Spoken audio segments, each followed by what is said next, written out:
আসসালামু আলাইকুম ও রহমতুল্লাহি ওয়া বারাকাতুহু। আজকাল ইয়াং জেনারেশন এমনকি মধ্যবয়স্ক অনেক ভাই আছেন, তারা বলেন যে কারণে অকারণে হাঁটা চলার পথে কিংবা কাজকর্মের মাঝে বিশেষজ্ঞের ভিতর থেকে সাদা তরল আঠালো পানি নির্গত হয়। এমনও অনেক রোগী আছেন আমাদের কাছে বলেন, ভাইজান কাজ করতেছি, কারণে অকারণে বিশেষজ্ঞের ভিতর থেকে অটবীর্য বের হয়ে আসতেছে।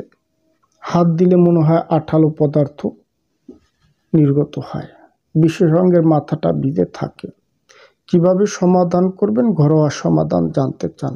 যদি আপনার খাতা কলম না থাকে এখনই খাতা কলম সংগ্রহ করে নিতে পারেন, অথবা আপনি চাইলে ভিডিওটি শেয়ার করে আপনার টাইমলাইনে রেখে দিতে পারেন। নাম্বার 1, প্রত্যহ রাতে ঘুমানোর আগে আপনার ডান হাতের তালুতে 1 চা চামচ পরিমাণ মধু নেবেন, এর সাথে 1 চা চামচ পরিমাণ আদার রস একত্রে দুইটা মিক্স করে হাতের তালুতে রাখবেন। আপনি জিহ্বা দিয়ে চেটে চেটে খাবেন। প্রত্যহ রাতে ঘুমানোর আগে আর সকালে খালি পেটে 1 চামচ মধু, 1 চামচ আদার রস কন্টিনিউ খেয়ে যাবেন। নাম্বার 2, প্রত্যহ রাতে ঘুমানোর আগে আপনি 1 কাপ গরম দুধ নেবেন, এর সাথে 5 গ্রাম পরিমাণ অশ্বগন্ধা পাউডার মিক্স করে আপনি খাবেন। মাত্র 6 থেকে 12 সপ্তাহ খাবেন, দেখবেন আল্লাহ পাক চাইলে স্থায়ীভাবে আপনার যে অটবীর্য আসে, বিশেষজ্ঞের ভিতর থেকে যে বীর্যটা বের হয় আর হবে না, স্থায়ীভাবে আপনার সমস্যার সমাধান হবে। নাম্বার 3, ওকরা গুঁড়া 5 গ্রাম পরিমাণ 1 কাপ গরম দুধের সাথে মিক্স করে আপনি খাবেন। প্রত্যহ সকালে খাবেন, রাতে খাবেন, কন্টিনিউ খাবেন খালি পেটে, দেখবেন আল্লাহ পাক চাইলে স্থায়ীভাবে আপনার যে ধাতু ক্ষয় রোগ, প্রস্রাবে ধাতু ক্ষয় যায় কিংবা কারণে অকারণে বিশেষজ্ঞের ভিতর থেকে সাদা তরল আঠালো পানি নির্গত হয়, দেখবেন আর হবে না, স্থায়ীভাবে আপনার সমস্যার সমাধান হবে।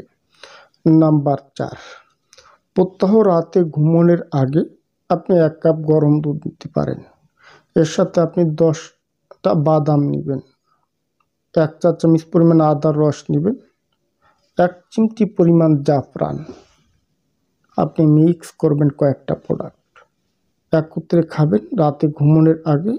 একই নিয়মে যদি সম্ভব হয় সকালে খালি পেটে খাবেন, মাত্র 6 থেকে 12 সপ্তাহ খাবেন, দেখবেন আপনার দ্রুত বীর্যপাতের সমস্যার স্থায়ী সমাধান হবে। বীর্য ক্ষয় থাকলে রোধ করবে, প্রস্রাবে ধাতু ক্ষয় হবে না, বিশেষজ্ঞ নরম হবে না, কারণে অকারণে বিশেষজ্ঞের ভিতর থেকে আঠালো পানি নির্গত হবে না। আপনার মর্দামি শক্তিটা আস্তে আস্তে বৃদ্ধি পাবে, শরীরে শক্তি সঞ্চয় করবে, আপনি লং টাইম সহবাস করতে পারবেন। নাম্বার 5, আপনি চাইলে সিজনালি কিছু ফল আছে, যেরকম আমরা বলি তরমুজ, সিজনালি ফল, এটি খেতে পারেন। এছাড়া আপনি চাইলে আম, যেটা সিজনালি ফল হয়, এগুলো আপনি ট্রাই করতে পারেন। এছাড়াও আপনি চাইলে কিছু শাকসবজি আছে, জিঙ্ক সাপ্লিমেন্ট, এগুলো গ্রহণ করতে পারেন।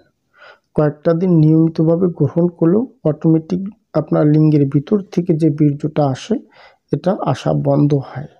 সর্বশেষ বলি, আপনারা যারাই বলেন লিঙ্গের ভিতর থেকে যে অটবীর্য আসে, আপনার চিকিৎসা নিয়ে ওষুধ গ্রহণ করতেছেন, ঘরোয়া টোটকা গ্রহণ করতেছেন, সমাধান পাচ্ছেন না, হোয়াটসঅ্যাপ থেকে আমাদের সাথে আলোচনা করবেন, আমরা আপনাদেরকে সঠিক পরামর্শ দিতে চেষ্টা করব ইনশাআল্লাহ। আজ এ পর্যন্ত। যদি আমার ভিডিওটি দেখে ভালো লেগে থাকে তাহলে সাবস্ক্রাইব করে দিবেন, সে সাথে লাইক কমেন্ট শেয়ার করে দিবেন। ধন্যবাদ, ভালো থাকবেন সবাই।